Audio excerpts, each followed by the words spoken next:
Welcome back.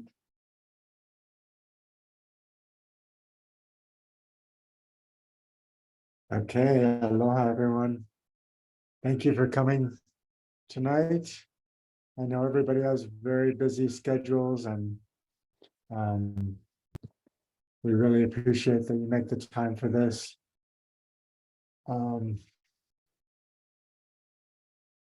So tonight, I realized when I was preparing for this, this is one of our very most important sessions because we're talking about the regenerative principles, both outer and inner. And so once you begin grasping those principles, especially for me, when I recognize the outer principles, then that helps me perceive and interact in appropriate ways. And so the principles and the concepts behind the principles, you know, they shape how we view the world, and they also shape how we kind of interact and learn from the world.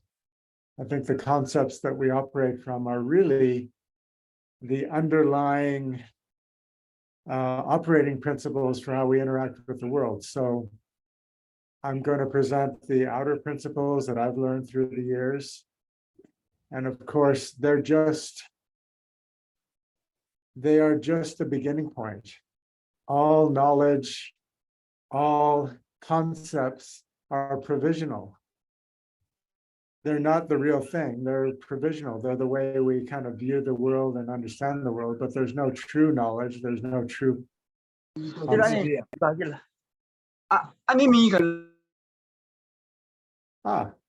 Okay, Jordan just joined us. Okay. This is the beginning point, and as Megan and Melody, maybe we should, and would you like to introduce our guest, Megan, in a moment? So we're going to do that today. We're going to switch up the format a little bit from our previous couple of sessions. We're going to do more presentation, and I'll explain about that. But Megan can introduce Melody for us. Hello, everybody. This is Melody Wynn. She's a very close sister, auntie, mama friend. I've known her since maybe 2020. I'm sorry, 2010, and she's held space for me. We've lived together on Oahu before. I've lived with her and her daughters. She's from the Spokane tribe and has allowed me to work on her people up there, and visiting Holualoa today, and she'll be looking at some of the food for us. Her work is in community cultural psychology, and she also does a lot of community work for her tribe people, ranging from Indigenous birth justice to food security and sovereignty, and you name it. She's got 3 daughters, 4, she counts me as one, and a son, 8 grandkids, including Ibilani is what she gave me the count today. Yeah, just we're grateful that we feel comfortable with you folks here to hold space for all of us together as we're starting to expand our hives, and we're looking to just, you know, we're already multiple countries and feeling for multiple tribes and at this point too. So Melody's here with us this eve, and we're hosting her here and in Honalo, so she'll be with us until Sunday. So some of you will get to see her in person on this island. Okay, hello, thank you. Oh, and I mean, I talk way too much anyway, but if she wants to sing too. I just want to say thank you for letting me join you tonight. That's all. Mahalo. Hello. So in the last couple of sessions, we've gone through the self-study at the beginning, and we thought that because there are a few people who couldn't make it tonight, that we will continue the self-study into next week. And so we'll continue the self-study that we had this week into next week. but there's another twist, which is that on Monday, many of us will get together for a more inner regeneration session. So the first part of the self-study from last week, which several people responded to, we will go in depth into that on Monday. And then, but at the end tonight, we'll go over the self-study assignment again and maybe speak a little bit more in depth about that. All right, so do you have anything introductory to say? Okay. Should I go into, I'll go into the, so as I said, we're going to go into the outer and inner regeneration principles that we operate from. And so I'll pull up my PowerPoint here. Right.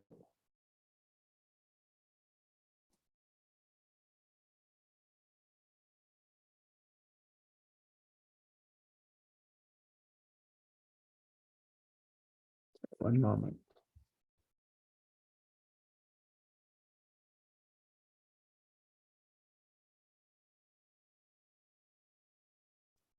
That.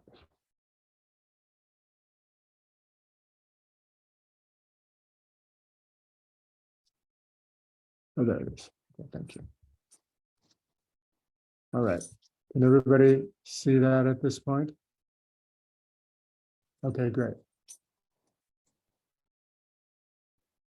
So this is our 6th meeting. And for the benefit of Melody, the training program name is Inner and Outer Regenerative Training Program and Sensing Journey. So this is both about the concepts and knowledge behind regeneration as well as the experiential learning.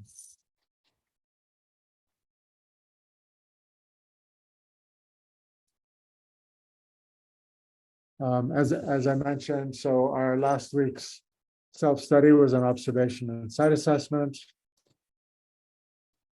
And okay, so I'm going to now attempt in a very concise way to convey the outer regenerative principles. And I'm going to begin by talking about the operative principles of indigenous agroforestry. So because those principles have been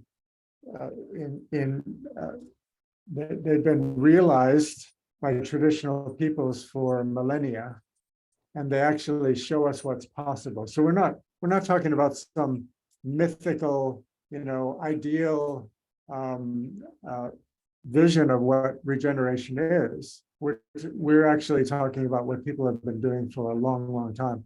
And these principles, we know deep within us, whatever ethnicity, whatever background we have, these principles are actually part of us. So this is a process of unlearning a lot of stuff from mainstream thinking and relearning what we know already.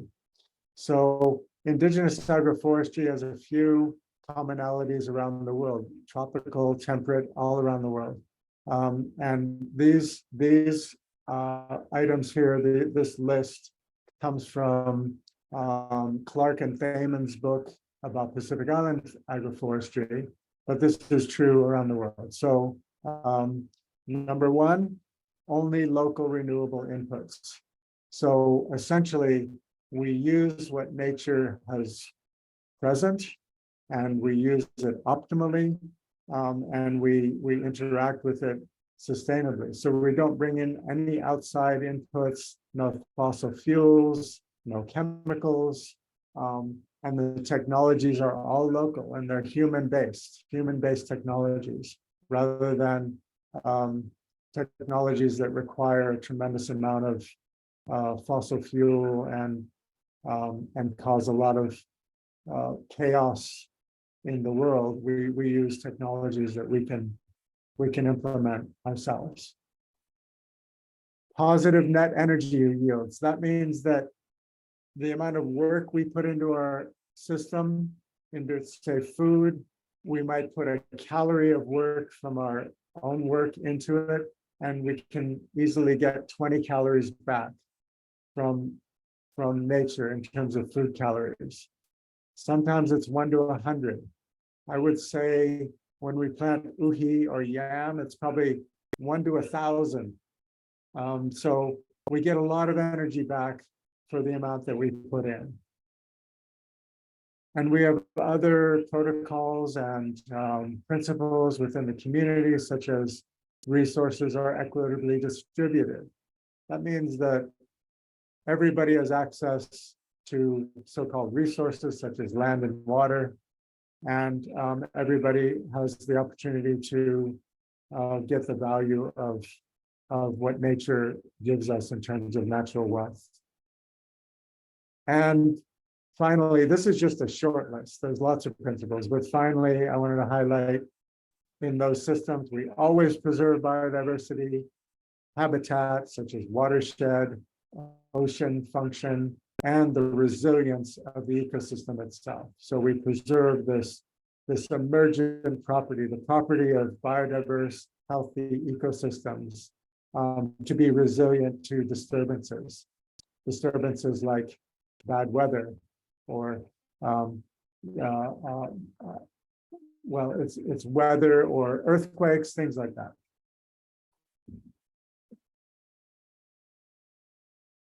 So around the world in the last, I'd say 10 years, the word regeneration or regenerative agriculture has become popular and popularized.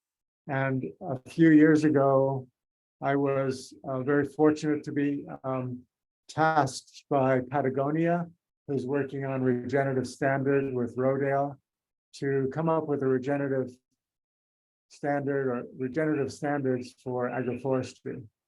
And that was a great exercise. And so we want to know what regenerative means. What does regenerative actually mean? And if you look around the world, this list of 5 goals is what most people mean by regeneration. And if you recall, for a long time, we've been talking about sustainability, sustainable agriculture, sustainable this, sustainable that. Sustainable just means that we can sustain the condition over time and it doesn't get worse. And we're at a place in human history and our relationship with the planet that if we sustain this, we're not going to do too well. We actually have to do better every year, every season. We need to improve conditions. So regenerative actually means we're always seeking for an upward spiral of improvement. And these are the general goals of regeneration. Number 1 that most people talk about is building soil health, building soil fertility, building soil. And so that can mean a lot of things. You can measure it chemically, you can measure it biologically, or you can measure it just with your sense, your sense of how the soil is doing. And you can use your 6 senses, or you can use your feeling of how the soil is doing. So we want to build soil and health. That's a primary goal. Another goal of regeneration is to optimize the amount of water that we can hold in the system. So that means when it rains, instead of the water sheeting off and running away, it sinks in and it's held in the system. So that's the typical watershed concept, that when it rains, the water's held. The watershed should function like a sponge. So all the water, no matter how hard it rains, should be captured.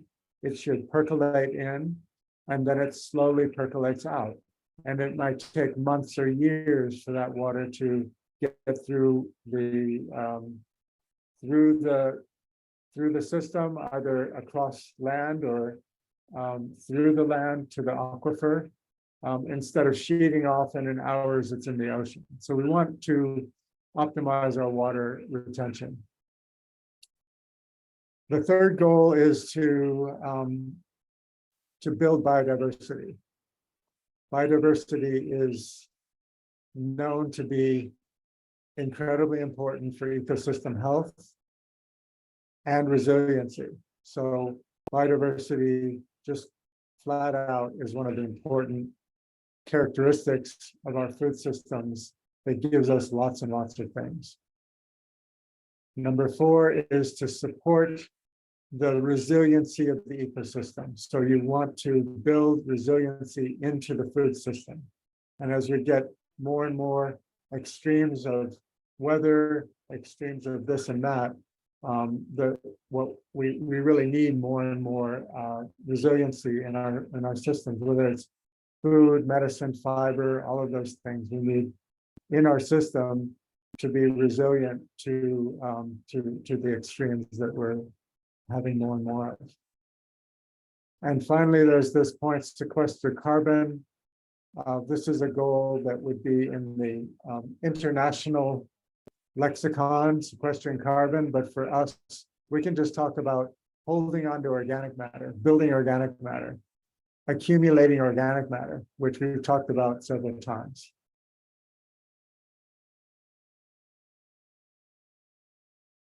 So let's talk about how nature goes about meeting these regeneration goals all on its own. In fact, if we get out of the way, nature will actually tend towards this all by itself. We are the main problem in degrading soil fertility, in keeping water from percolating in, et cetera, et cetera. And so the crisis of our last 2 generations, especially, but maybe the last 200 years in process, is the loss of these functions in our food systems, in our ecosystems in general. And so, nature knows how to do that. Nature's always tending towards this. So let's look at how nature does this. And then what I'm going to talk about in terms of the principles that are really helpful for us to follow is how agroforestry can achieve these goals by following measurable principles. See, these 5 things are a little bit hard to measure.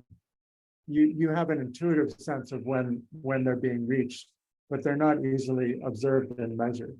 And so I'm going to go through some principles that you can easily observe and measure and work with that will convey these goals. So, but if we look at how nature normally does this, on this island, we have wonderful examples of nature moving from new basalt rock lava to full-on forests with all the diversity, all the organic matter, all the functioning that we want. And so you can actually observe in action if you just drive around a little bit. This is the 1960 flow, which is 20 miles that way from here. And so nature is already working to turn this landscape, it's pretty hot. It's a little bit windy because it's near South Point. And of course, it's just rock. So there's not a lot of water holding capacity to start with. But what nature does is it sets to work in creating conditions for more and more different species to thrive there. And the first species that come into an area like this, which is in this case, new lava, but it could be just a disturbed site, like there's been a landslide somewhere, are what we call the pioneering species. These are the species that do really well in harsh conditions, and they're nature's first community that colonizes and begins the process of improving and regenerating the land. So this is regeneration in action. And so what you see is the lava doesn't look dark black anymore. It looks kind of gray, and that's the lichens, which are colonies of organisms that can latch onto the rock. They can extract a little bit of minerals. They have photosynthesis capability. And so they can actually grow and begin breaking up the rock a little bit. And the ferns do a similar thing. And then what happens is, as the process goes forward, you see that other pioneers come in, and the pioneers that are so famous in Hawaii are the ohia lehua. And so these trees are ohia lehua. This is a tree that has managed to find its way all over the world. Actually, not this tree. This is native and endemic to Hawaii, but there are relatives all over the tropics of this tree, and they have tiny, tiny seeds that blow around, and they can colonize degraded sites. So what's happened here is the minuscule seeds, you can barely see them with your eye. They blow around and they find a favorable spot, like a little area where water collects, a little bit of rock dust collects, a little bit of organic matter came in, and you know, dust and things actually fall from the sky all the time. So the seeds take hold, they grow, they actually begin accumulating organic matter, which allows them to mulch themselves. And so they grow more, and then birds come in, and the birds poop other seeds. And underneath each one of these trees, there's a little colony of new species that are growing. So this is the beginning of that process of regeneration that nature does. And this is the neighboring forest to that lava flow that I just showed you. This is probably 200 years old, and you can see all the diversity. The ohia lehua is the main structure, and then there's all kinds of other native species. So if we just let nature do its thing, this is the direction it always goes. And so when we disturb lands ourselves, you actually can observe this kind of pioneering process happening anywhere you go. So this is an area at a botanical garden off to the side that was bulldozed, and it gets bulldozed frequently because this is like a work yard. And so after a few months of any disturbance like that, whether it can be bulldozing, it can be spraying with poison, it can be just lots of traffic, but once you leave it alone, nature does this amazing thing, which is it with whatever germplasm, with whatever plants are available, it will begin this process of regeneration from a pioneering phase all the way to a full-on mature forest if we let it. And so this is a little tiny plot that we're looking at. This is Paul Massey from Kauai, and someone from the botanical garden. And what's happening here is the species that are pioneers that are suitable for this environment are thriving, but we also have embedded within this the long-term forest. So there's quick species growing up, and then there's what we call medium-term and long-term. They're all growing together. And here's another view of that, I believe. Yeah, so you can see some of the quick things are amaranth, castor bean. There's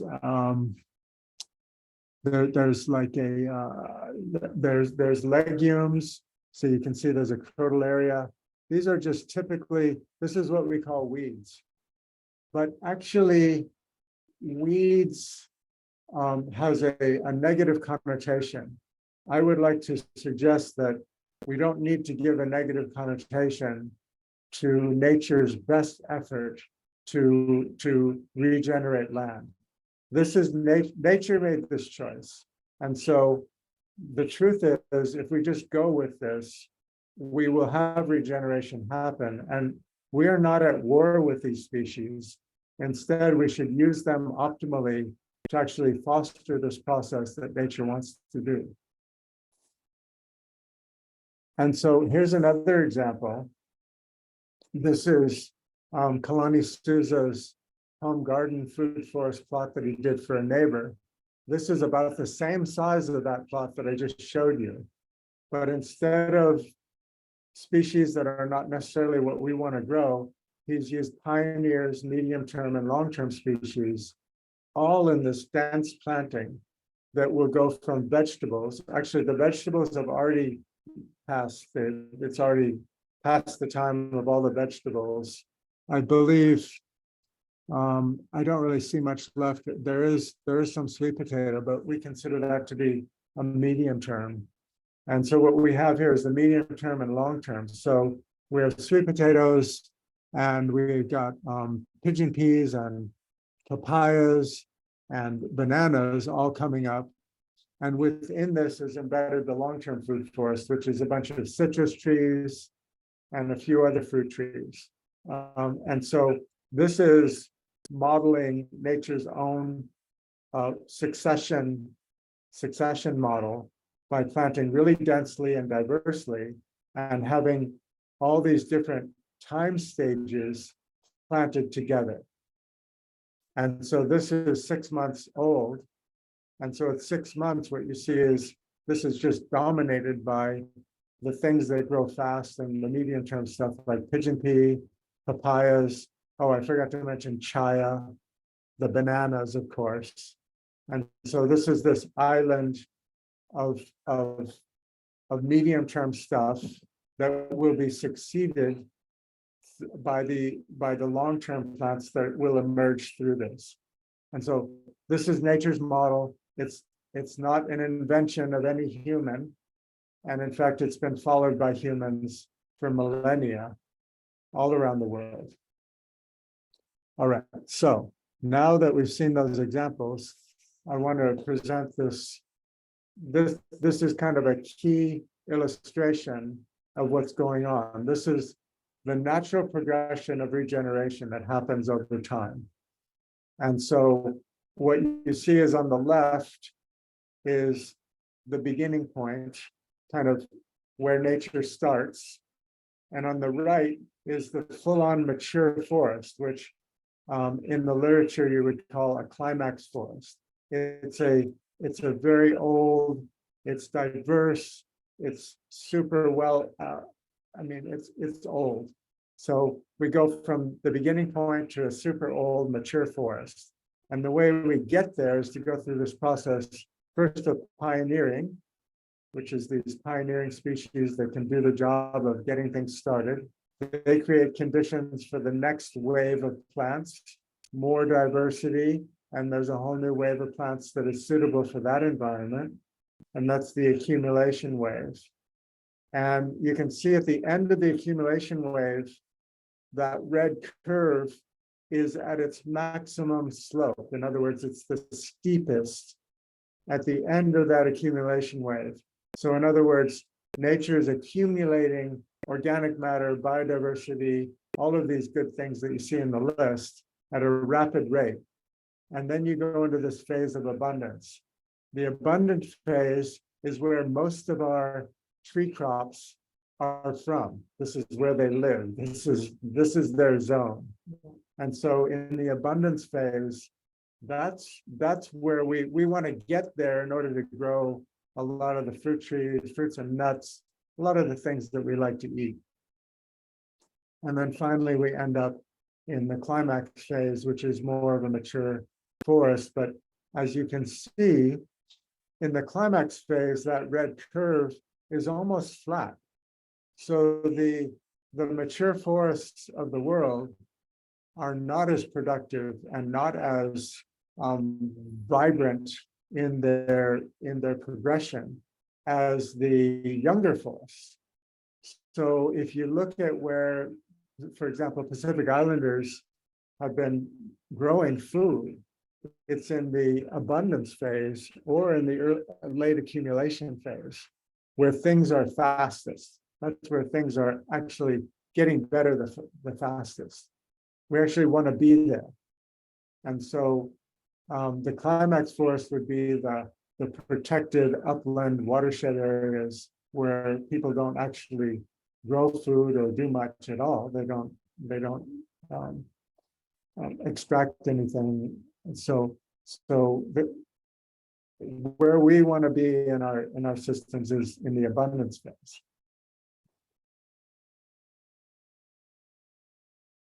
And so I've shown this before. These are the things that drive our growth. I think in our second workshop, I went through this. So everything's driven by the sun, as you remember. Photosynthesis is actually the driver, which allows the plants to accumulate energy from the sun in the form of sugars and whatever they build out of sugars, like their bodies, the wood, the leaves, everything. And so the sun is the driver. And what we need is, of course, we need the air, which provides the carbon dioxide, which the plants are made out of. And they're made out of water from the atmosphere. And then we need a little bit of minerals. So this is our regenerative input, so to speak. They're all present right where you are. Nothing needs to be brought in. And then we have all this stuff going on underground, which is so important for the system to function, because we're not going to be talking about chemical pardon? Well, we're not talking about soil chemistry. Soil chemistry is a way we can evaluate the soil. But what really we want is the soil biology.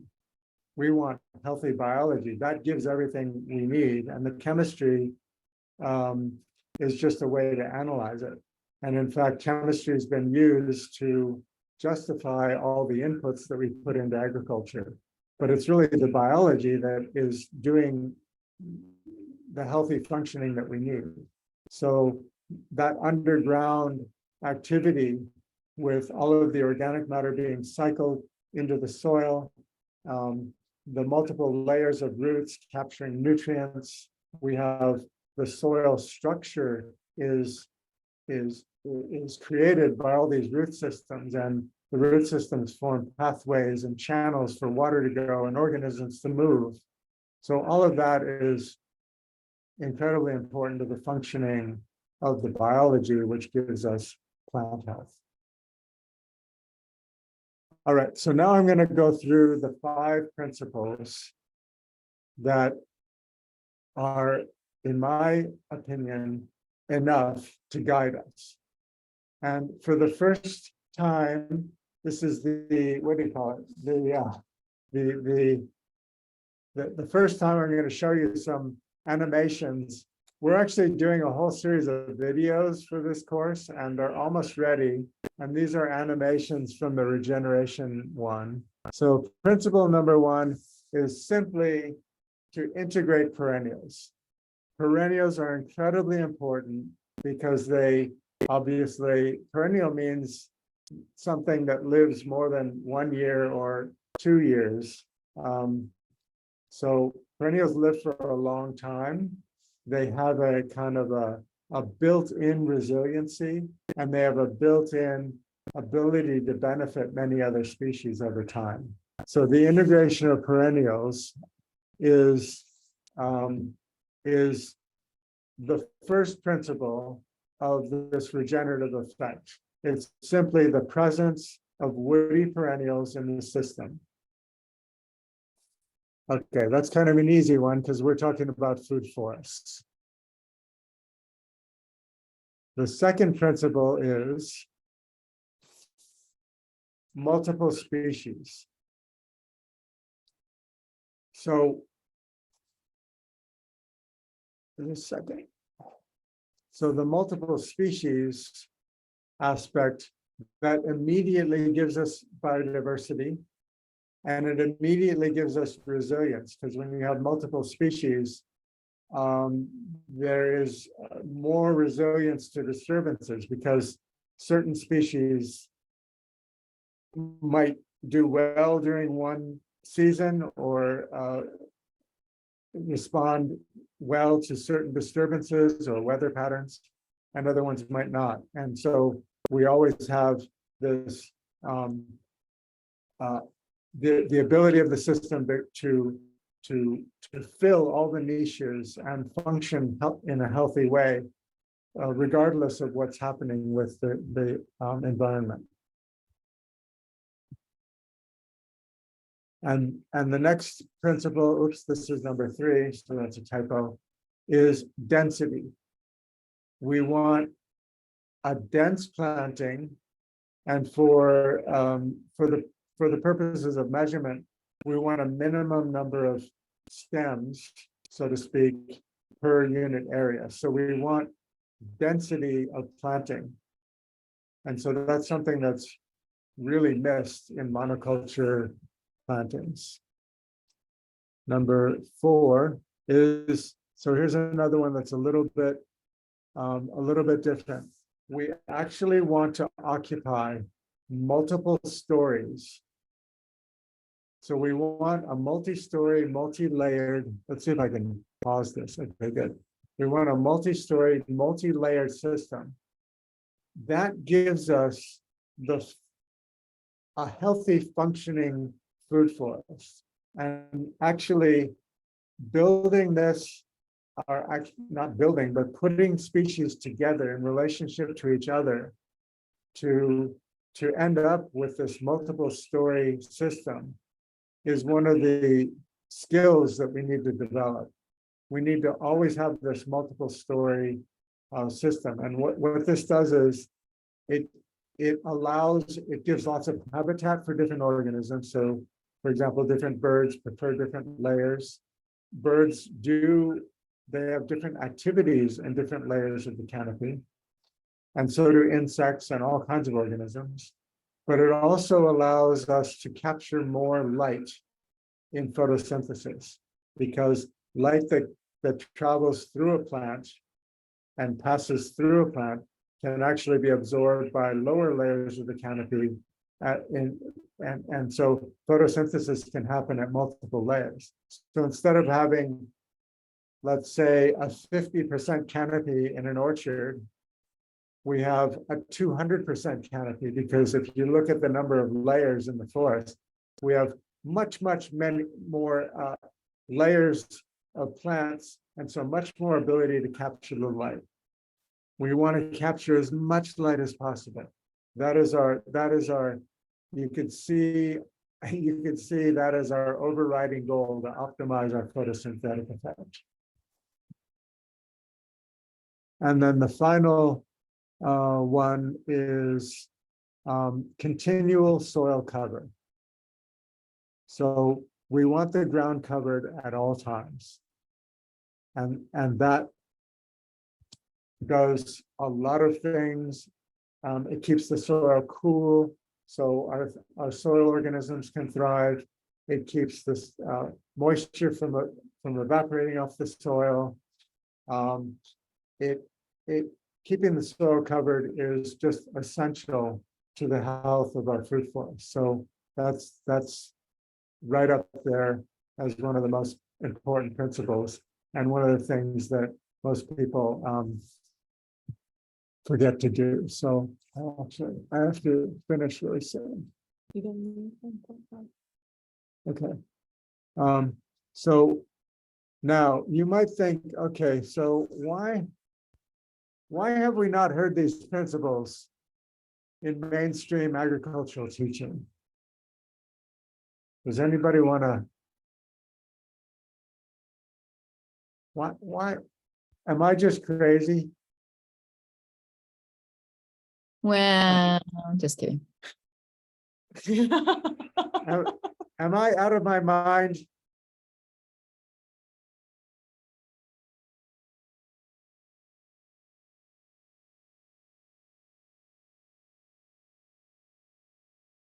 Actually, Kun section is about getting out of our minds.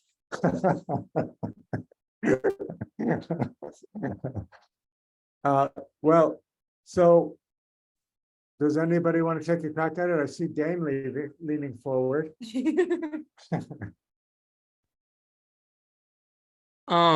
Wait, you said what am I addressing? I actually missed it because kind of crying a bit. All right. Okay.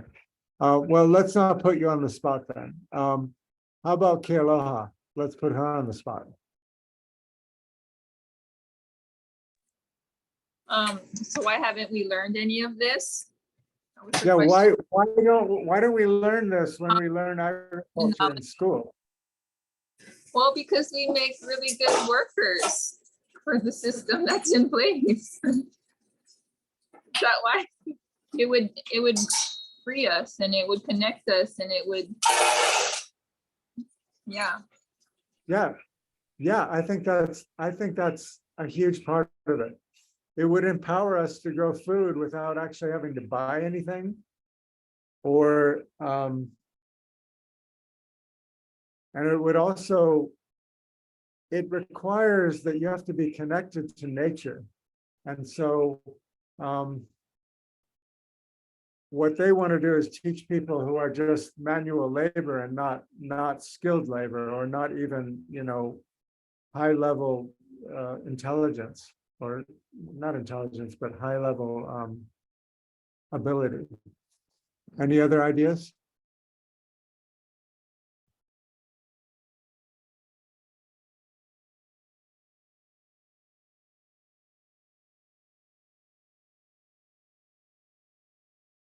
All right. Well, so the heartening thing is, the good news is that this is actually being recognized more and more by the mainstream. And so I want to show you this. This is the latest USDA NRCS principles of soil health. If you look around this circle here, we have minimize disturbance, that means no till, maximize biodiversity, maximize soil cover, and maximize living roots. That's exactly what we're doing. And so what's happened is that mainstream farming has become so precarious, and it's threatened its own survival, that that even the USDA NRCS is now pushing things like no-till. And so if you look at our principles, this is a concise version of our principles.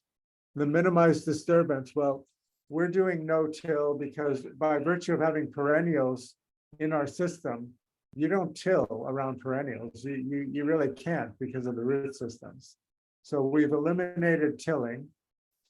We're maximizing biodiversity on purpose. We're maximizing soil cover. That's one of our principles, continual soil cover.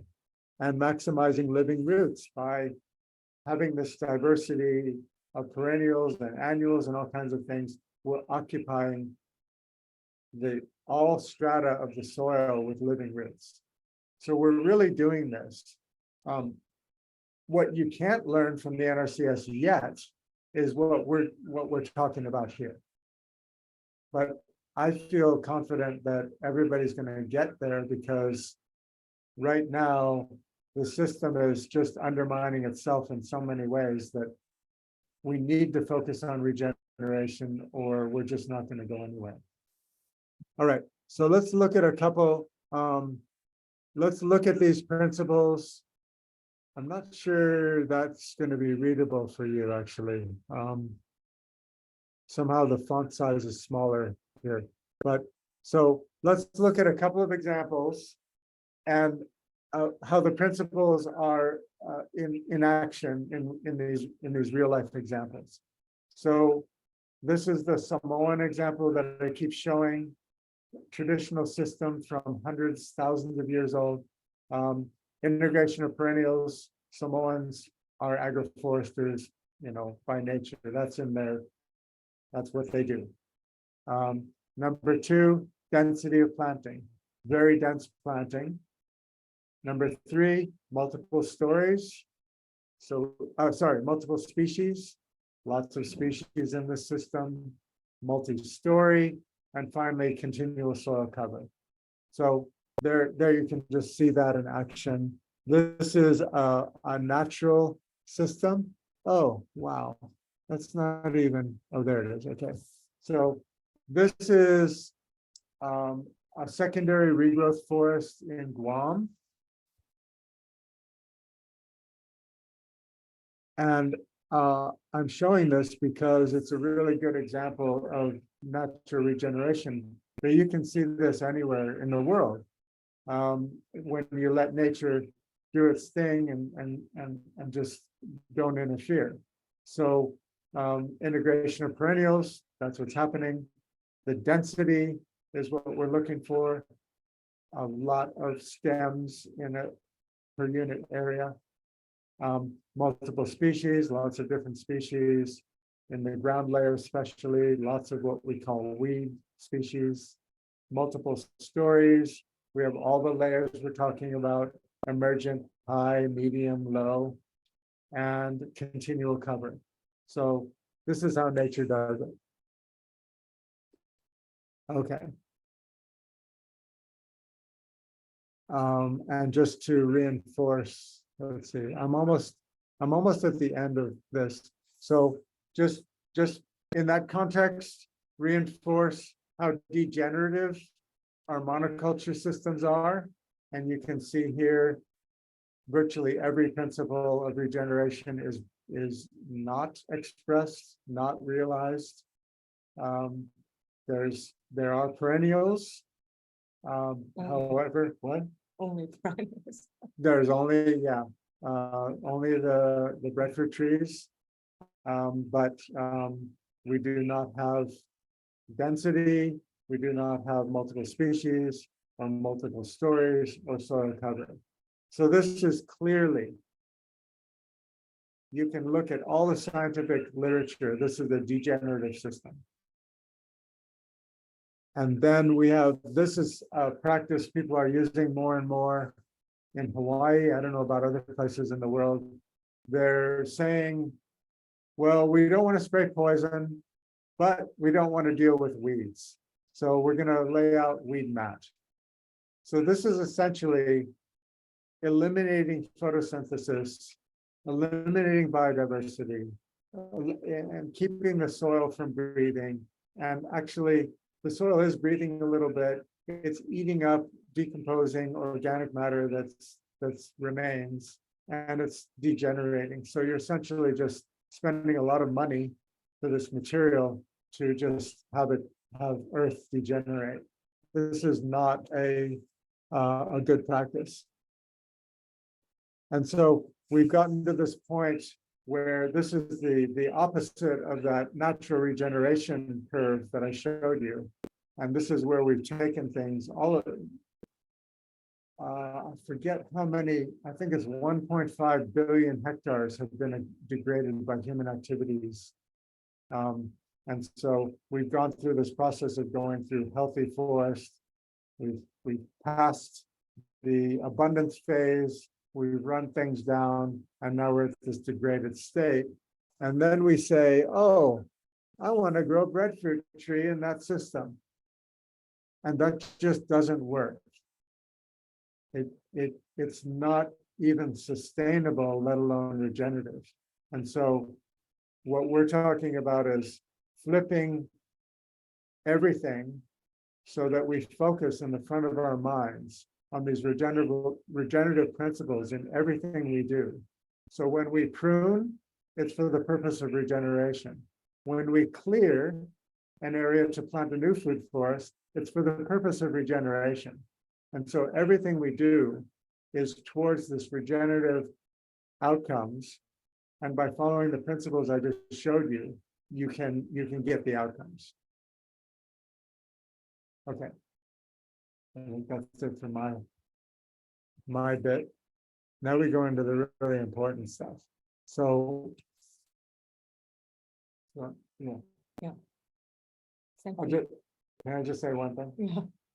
Just the last thought about that is what I've learned since I started doing this in 1990. If we don't focus on much deeper inner principles about our relationship to ourselves, our community, and to nature, our operating system is incompatible it turns out people's operating system is incompatible with actually realizing these regenerative outcomes. So that's why this whole training is about integration of the inner and outer regeneration. Yeah, so thank you, Dr. Craig.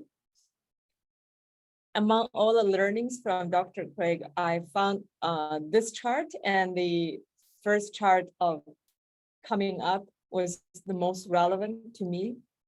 The first time I saw this chart, I was very excited. I said, oh, that's exactly what happened to humanity and to human health globally. And also is almost like a growth of a human's vitality, because we always, in the Eastern medicine, TCM view is a person's life is also goes like this. But the secret, if you master the secret of Tao, you actually can stop at the max stage, keep regenerating yourself, so you can slow down aging and prolong life, all those things, by using living the right rhythm of life and using the right food and the medicine, all those things.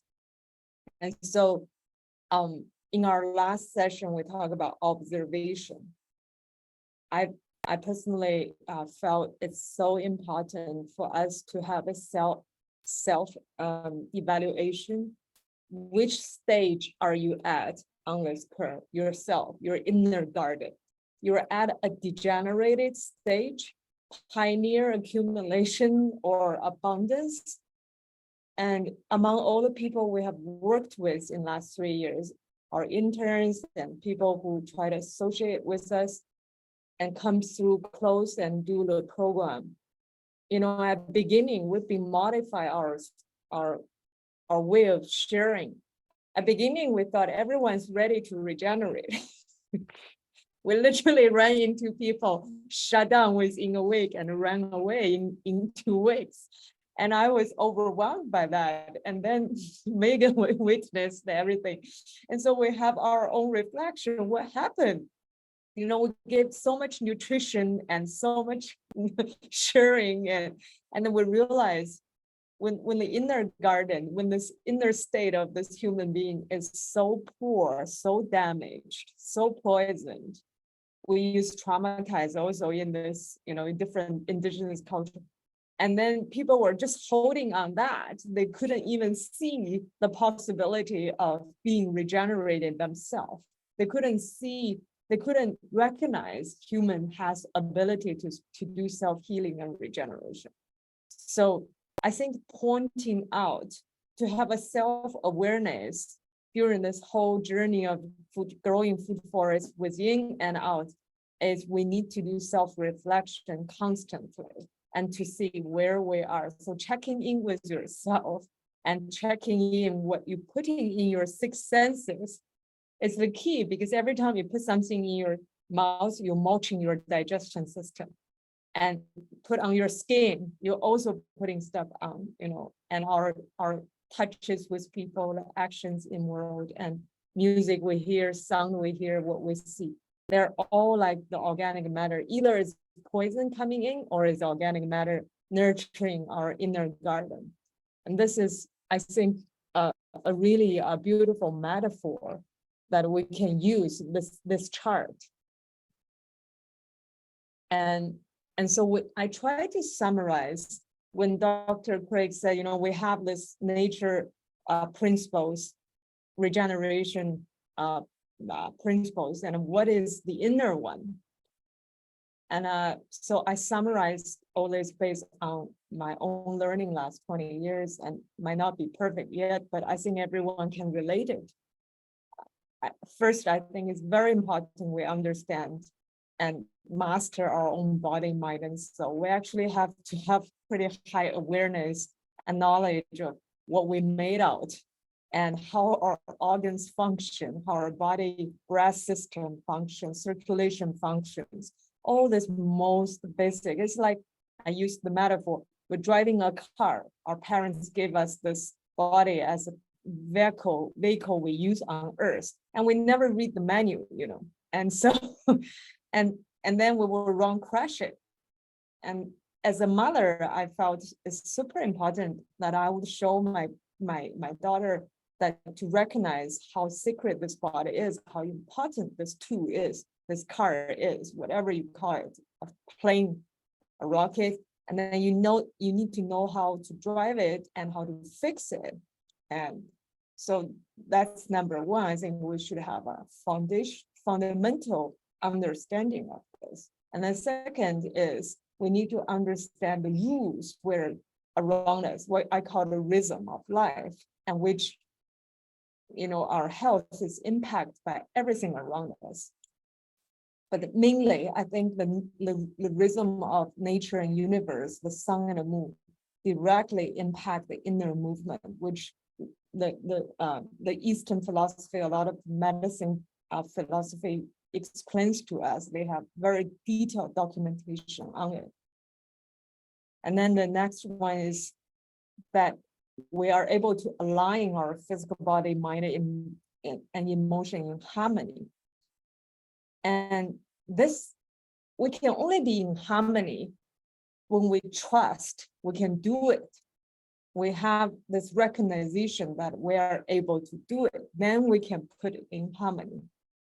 If we're disabled to even believe that our body, mind, and soul can be aligned and we can live in a rhythmic, healthy rhythm life, talking about balancing, healing is not going to happen. Healing only happens when we're in harmony with elements. And in deep relaxation, if we study self-healing, they always say, doctor, homeopathic, the naturopath doctor always tell you, if you don't take any medicine in 7 days, you have a cold in 7 days, just sleep, rest, your body will heal itself.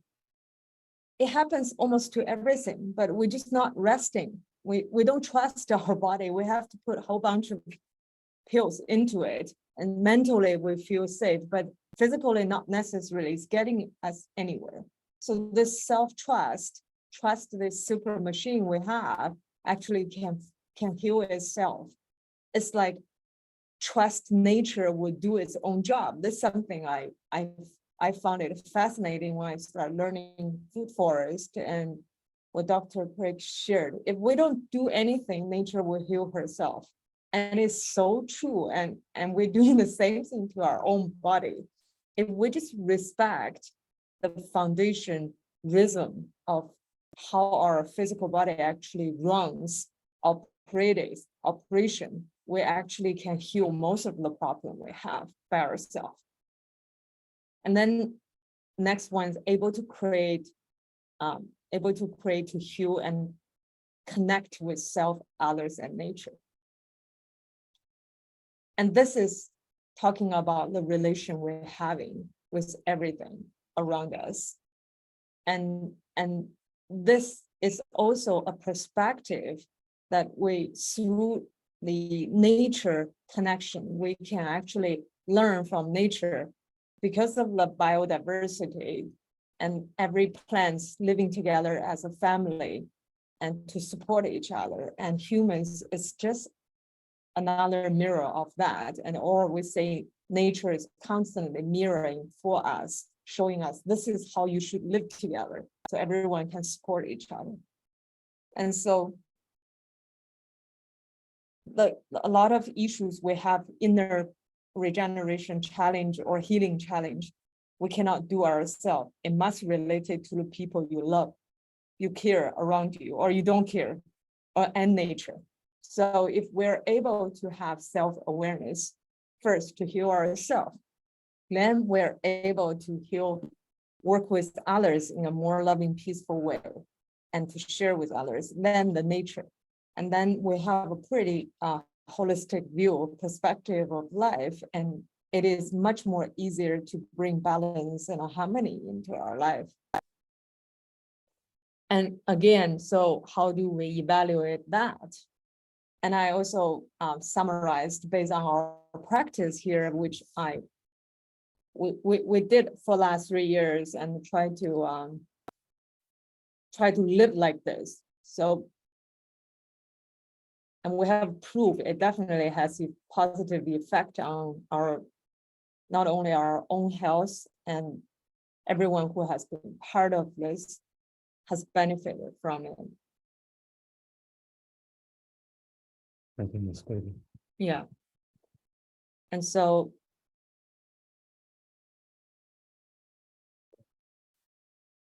we start with self-care, because if we're not, even ourself is not strong enough, balanced enough, it's very hard for us to actually truly care others. And so the self-care, again, we have to understand the principles, how things impacts us. And the most easy principle we can relate is how the sun moves. I explained in early presentation. Every 2 weeks, this, because of this, the degree of the Earth against sun is changed, and the temperature, the energy changes. So we have 24 solar term that aligns with our 24 spines. And the rhythm of life, we need to understand our circulation systems through breath. And so I call law of Ha, because we talk about aloha a lot. Ha is so important in Hawaii. I think everyone need master the art of breathing, because this is the very own tool, powerful tool you have. You can use breath basically to bring your own operation system fast or slow, or you can use the skill of breath and to change your body condition immediately almost. A lot of people teaching how to breathe nowadays online. I mean, all those things has been developed 1,000 years ago by the Chinese, Indian, some other Asian culture. I believe in the Asian time, maybe Hawaiians were practicing that too. And then third is, I think we really need to understand what we are eating nowadays.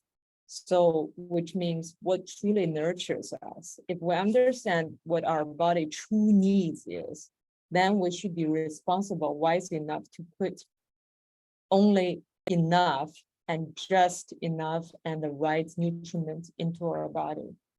And because more will be out of balance, less will be out of balance. Once we're out of balance, then all other conditions will appear. So to stay balanced and harmony is true wisdom to master everything within. And then how do we do that? We need mindful practice. Without mindful practice, we can't even see and sense here properly, because our mind is constantly running on some other things and your body has to be on autopilot. So this is the danger. It's like we're not driving our own car. We put it in the auto system and then we're doing something else next seat. So that's very easy to crash. So mindful practice is the foundation for self-care, because that will allow us actually to truly sense what's happening with my physical body, my emotion, my energy, my surroundings. And then once we master our self-care, we're able to share with others, care others with more awareness, because we can hear and see true needs of others instead of our own projection. Oh, you must eat this, you must do this and that. What is the person next to us truly needs? Can we hear that? Can we understand that or understand? So that will help us to start truly creating a healthy living community. And then giving and serving to each other, that will bring us true happiness. And sharing love, sharing is love regeneration. Yeah, because when you have abundance with the food forest, when you have confidence and good health, good experience of regenerating yourself, you cannot help, you want to share with others. And people will come up to you too and ask you, well, what did you do? You look glowing, and you can tell them, oh, I'm eating healthier, care for nature. So I always say, if we want the world change, everyone has to become that change first, then the world, because we form the world, we form the family, the community, the society, and nation. The education minister, Dr. Paudio, who is giving next webinar with Dr. Craig, he wrote a book. It's a very beautiful book. It's like a poetry and articles he wrote. It's called "I Am My Nation." So he said, he basically is expressing from education point of view, if we become the best ourselves, our nation definitely is going to be the best, because that's everyone's best effort. But the same here, if everyone is complaining Earth is not good enough, but are we performing the best as an Earth citizen, what we can do to regenerate ourselves, to regenerate Earth? If we're not doing that, we're only talking about it, then the Earth has no good future. Our action decides, each moment decide what will happen next day. So I think the care for nature part is start from a healthy human to a healthy Earth.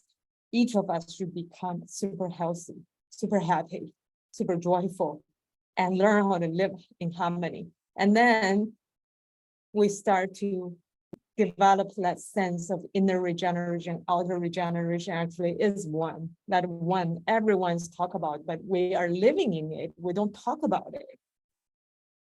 And then design and grow your own food system based on personal healing plan. That I think is the ultimate use of this food forest, that we are working with nature, and in a way that we can truly heal ourselves, everyone's needs. I think that's what the garden, Garden of Eden was giving to human with abundance of almost everything. And we just need to learn how to use everything. And in the Chinese medicinal mythology is also every medicine there. There's like 800 kinds, 400 kinds of disease human get, but there are 800 kinds of remedies was created. But why can't we get it when we need it? Because we're not wise enough. We don't know how to access to it. So I think this whole food forest system, in and out, is reactivate, re-empower ourselves, that we were born to know, to be able to know this, to do this. We just forgot, we distracted. So to remind us what truly matters, or to ask yourself what truly matters, to answer this question is very important for us truly can master this food forest in the ultimate level. Yeah, so we'll share more in future, but basically food is medicine is, I talked about this before, but and food as medicine. This was mainly, I think, in the inner regenerations, we need to see what is the same source is the energy. And I want to highlight this again. I might share this before. Music and medicine only has one difference, is medicine is the grass on top of music. So it's the vibration. So bringing inner regenerations, fine tune yourself with herbs, with the vibration Mother Earth gives you. So think about your instrument in this way, and then the out of tune. And as long as you have wisdom, where the wisdom tell you, you observe different season change, different hours of the day. That is music, that is a vibration. So just feel it, and then use the herbs, use the things you plant, any plants, every plant is a note. Use the right note and to rebalance our body. So it's a very beautiful journey, actually. We can create a beautiful harmony. Now we're talking about harmony in real music sense, is with dancing, singing with the plants, with food forest we have. we really sense it here in the food forest we have created in the last 3 years. Yeah, we were talking about the solar term. I hope you all read it, what we shared. And I don't know if you hear the frogs or cricket are singing louder. In our food forest, they definitely are stronger. You can sense their chi, the singing of the frog and cricket. It's like a symphony. They're collaborating. It's very beautiful once you start understand. They're telling us how the vibration of the earth is. It doesn't become bothering at all now. So it's like I can read the vibration of the earth, of the chi is very strong. Yeah, so. Thank you. Okay, so So we can create a new greeting to each other in future. Have you fine-tuned yourself today? So everyone kind of just see, what did you tune yourself with? Packaged food or fresh fruits? I think we can have a little bit of dialogue. We have a little bit of time left. So does anybody want to bring up any comments, questions? I see there's something in the chat here which I haven't been actually looking at. Sorry.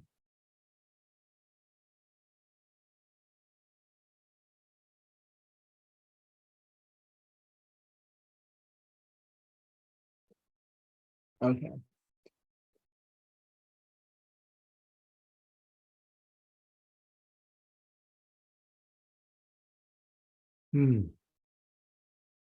Steve has a couple comments about hearing the sounds of plants.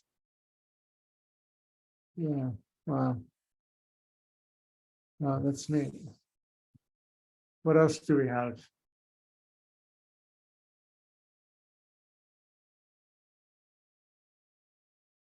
Oh, go ahead, Diva.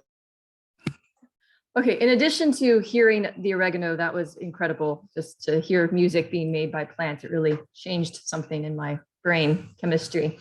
But I've really naturally had this inner awareness. I've always trusted my body. I was raised homeopathically and with herbs, and I'm very fortunate and grateful to have had that wisdom bestowed upon me from birth.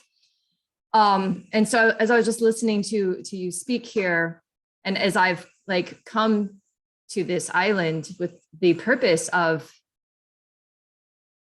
sustaining myself and of regenerating the earth, and the big mission and the smaller mission, I just have felt a little bit overwhelmed, and sometimes oh wow, can I do it? Right? Do I have it in me? And so as you were just saying that, it just really clicked. Well, of course, if I trust my body, I trust myself through all of these things, the whole global, thing that we've gone through. I had no wavering shakiness within myself. I was I'm fine, I'm healthy, I'm great, I'm in tune, So just really grateful to hear your reflection, to bring that same thing just out, right? Out into my garden, out into my forest. So thank you. Mahalo. Thank you. And I also felt it's very, very it's essential. It's critical now at this moment for every mother to have this trust, because another metaphor in the Confucius, Lao Tzu, in the Chinese Asian classic, they talk about the biggest gift the earth gave us, nature, is regeneration, is the living force. I emphasize who represents regeneration on earth in human races, mothers. I mean, of course, the fathers are important, but truly the mothers are carrying that secret knowledge about keeping the life going. And I mentioned, because all the chemicals, Dr. Craig read a report, because all the chemicals humans are consuming, the fertility rate dropped 50% in last 20 years. So this is telling what? Humans gonna go extinct if continue. We keep poisoning ourselves. But look what we do to ourselves, to our children, is exactly what we do to our land. We dump chemicals in the soil, and we dump chemical in our own body. But soil in the 5 element in the organ is digestion system. That's a mirror. So everyone has bad digestion system. We're talking about gut health, constantly putting this and that in, but we're not fixing our true soil, which is giving nurturement to all of us. So this is something I think the mothers have to take the courage, confidence. I talk about re-empower the women in the right way, is women represent Earth's health in this soil health in this coming era. So all the mother, my personal wish before I met Dr. Craig is I've been doing awakening mother work for 10+ years. And after meeting Dr. Craig, I said, this is the perfect tool for the mother to be awakened, because this is Mother Earth, and we are a Mother Earth child. So we need to re-empower ourselves with true practical skills, how to grow food, how to use it as herbs, and how to heal ourselves, our kiki and our elders and everyone around us.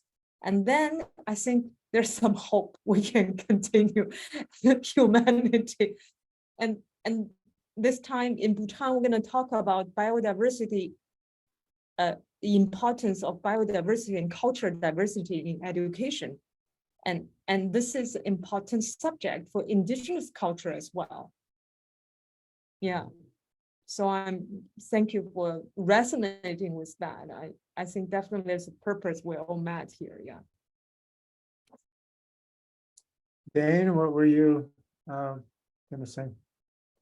Yeah, so I was gonna touch on that question that was brought up earlier that I didn't hear at first, and then also I had a question for Kun after that. So yeah, I mean, Kalo hit the nail on the head. The reason we're not taught these things is because the manipulation of scarcity is what drives profits for these major chemical agriculture companies, and we're not taught these things in school because a lot of the times these same companies are subsidizing the ag departments at universities. So of course we're not going to be taught these things.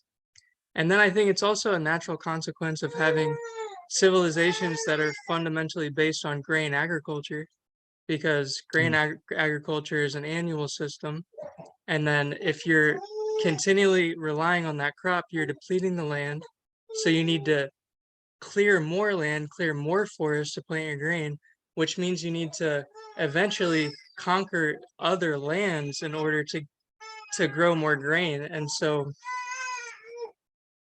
the conquest and the conquering of lands also leads to war, and the agricultural chemicals that are used today are directly a product of the leftover ammunitions from World War II. So that's all I had to say on that. Kun, I was wondering, because you mentioned that when you have a cold, don't do anything, just wait 7 days and your body will heal itself. And it seems that when you're sick and you're expelling whatever it is, mucus, or you're vomiting, it's your body's attempt to purge itself to get rid of whatever's inside. And then a lot of the times the prescriptions that we take mask the symptoms and they actually stop the healing process. So I'm wondering, there's a philosophy that when you're sick, some people say eat as little as possible to give your digestive system a break so that the rest of your body can have more energy to detox and heal. So I'm wondering what your thoughts on that are, and then what the overall TCM philosophy would be on that. Yeah, you're touching something. Normally, if the young kids, young children get, you look at, if you start looking at life as part of the nature, is basically children under 12 years before they become truly, enter the adolescence, their body is pure young energy. So their kidneys developing. Most of kids don't easily get sick. It must be imbalance is the blockages of energy move. Normally it is in the digestion system, and you know, they would have constipation or heat build up on the throat, which is too cold on the feet. Sometimes I'm saying to the moms, wear socks, give the baby socks, because it's important to keep the circulation going. And so you wouldn't feed children too much food. Rice soup, very light rice soup, but boiled for a long time. And you know, that's what moms feed their children in China the old time. I grew up, if I rarely get sick, but if I'm sick, my mom gave me some rice soup. And Pearl was raised up that way too. And so, and because the millet and rice, organic ones, has good qi to reactivate the digestion system. So if anyone who has poor digestion system, just have 3 months of millet soup in China, even the cold sore in the stomach, internal bleeding can be healed. And I've had friends who've done that. I have a whole sutra about porridges. So I will share slowly, you know, and how to boil down grains into the formality. Because basically, we're eating the vibration of it, the qi, the energy. We can explain that in quantum physics. And we do need extra energy in the body to purge things out. Nowadays, basically, we're eating too much, causes sick, either too much in quantity or too much chemicals. So majority of people has bad liver, and that causes depression, nerve disturbation, and emotional unstable. You name it, all this Western stuff. They have named the children or adults. So I think starting with wisdom of eating, like when to eat, how much to eat, and what to eat, just master this foundation, we already will become healthier, a lot of healthier in current situation. Then if our body is kind of at a pretty abundance stage, which is you basically pretty healthy, then you can practice higher wisdom to manage align the physical and energy, body, emotion, and qi. Then you have opportunity to break through the limitation of the internal system, merge the in and out into a bigger energy exchange. That's in Taoism, Buddhism, you know, they all have this energy training that you actually can stop aging. You can stop getting sick because you can circulate bad energy out anytime you want. And that is some of the secret of Tao the Asian people has been practicing. And by land, you don't need to eat so much physical food because your body absorbing nutrition from the whole environment easily. Where your mind is, you're bringing in the energy from the sun, from the whole environment. But that we're talking about a healthy, biodiverse environment, not a concrete jungle building standing there. It's going to be hard to absorb some good qi there. So I think as long as the foundation, your own classroom, your own garden of Eden is grown by your own hands, you can start a second level of exchange with the food forest to create that balance and to heal. Yeah. We had a conversation for years, it meets different needs. If you're just looking for good health, that's health. If you're looking for a higher enlightenment, I think the food forest can get you there too. And if you want to become a healer, and this food forest can help you too. So it's really everything. I feel it's such a blessing. We can do this now. Yeah. Okay, well, we're after 8:30. Again, if you need to go, feel free. Are there any other points of dialogue? How's our Bhutan team doing? I think we just have Penjor. He said that Shodan went to Yeah. Maybe we have, so Monday, the 15th Right. is at night. People want to, I know some of you are responding, you'll be able to, some of you will be traveling. But it'll be our first what do we call it? Deep listening, awakening circle, fire circle, all of it in one. But just a open space to share. So if you're feeling called, it'll be the same time, 7 to 8:30. And yeah. Love you guys. Mahalo. Yes, Where- so, yeah. What was the Sorry. question? And what's the location? Oh, our hearts on Zoom. Ugh. Zoom, sis. It'll be Zoom from the heart space. Oh, I thought it was like a literal fire circle. That we'll do it one day. When in Okay. July, when we have we'll do people to people. We'll set up 2 work days. So I'm gonna be, yeah, I'll email soon. We'll get an email out and some things get going in the Okay. work. Okay. Yeah. Mahalo. Yes, so next week, we're actually meeting on Wednesday evening. Because that's an unusual, we're breaking our normal pattern of Thursdays because we're doing the Thursday webinar for the Bhutan conference. So you're all welcome to the Thursday webinar. And then on Wednesday evening, we're going to pick up our design process. So the next phase in the design process is site preparation planning. So that's going to be the topic next Wednesday is site preparation. And we will also, hopefully everyone will have submitted their site assessment. We'll complete the site assessment phase of the planning training. And so that will be on Wednesday. And then as Megan just said, on Monday, your first part of this week's self-study, as well as next week's, we're going to be including that in our inner exploration, fire circle, whatever you want to call it, for Monday.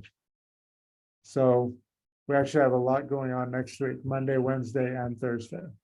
Yeah, I encourage everyone tune in Thursday if you can, because our guest honor is the former education minister of Bhutan. He's one of the most beautiful educator I have ever met.